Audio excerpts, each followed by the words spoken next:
मैं Dhananjay Kumar Upadhyay, associate NCC officer, 52 battalion NCC Deoria. मेरे school का नाम गंगा प्रसाद इंटरमीडिएट कॉलेज मझगांवा।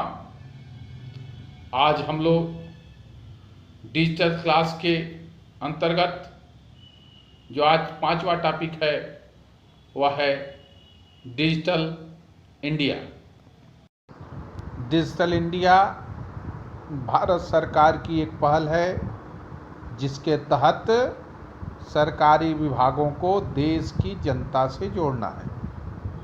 इसका उद्देश्य यह सुनिश्चित करना है कि बिना कागज के इस्तेमाल के सरकारी सेवाएं इलेक्ट्रॉनिक रूप से जनता तक पहुंच सके। इस योजना का एक उद्देश्य ग्रामीण इलाकों को हाई स्पीड इंटरनेट के माध्यम से जोड़ना भी है।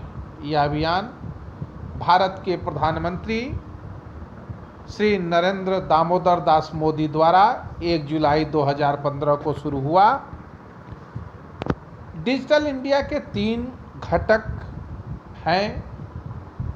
इसमें पहला है डिजिटल आधारभूत ढांचे का निर्माण करना, दूसरा इलेक्ट्रॉनिक रूप से सेवाओं को जनता तक पहुंचाना, और जो तीसरा घटक है वह है डिजिटल साक्षरता।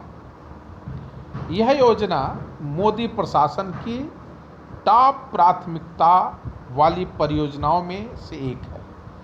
यहाँ हम सरकार द्वारा कुछ बेहतरीन डिजिटल इंडिया ऐप जो दिए गए हैं उनके बारे में अध्ययन करेंगे। पहला है उमंग। उमंग का full form unified mobile application for new age governance.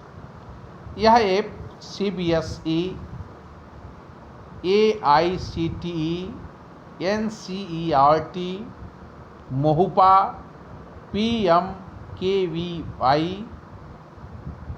और फसल बीमा जैसी कुछ प्रमुख सेवाएं प्रदान करता है।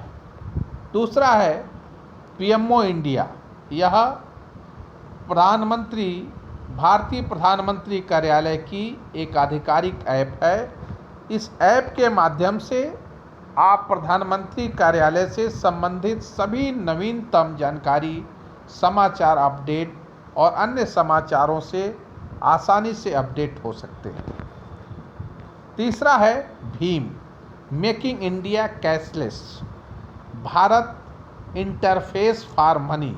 यह ऐप आपको स्मार्टफोन पर तेज, सुरक्षित, सुविधाजनक कैशलेस भुगतान प्राप्त करने की एक पहल है। चौथा है online RTI file, RTI online RTI सूचना का अधिकार अधिनियम। यह ऐप भारत के नागरिकों को सरकार से जानकारी प्राप्त करने की अनुमति देता है। पांचवा है अतुल्य भारत।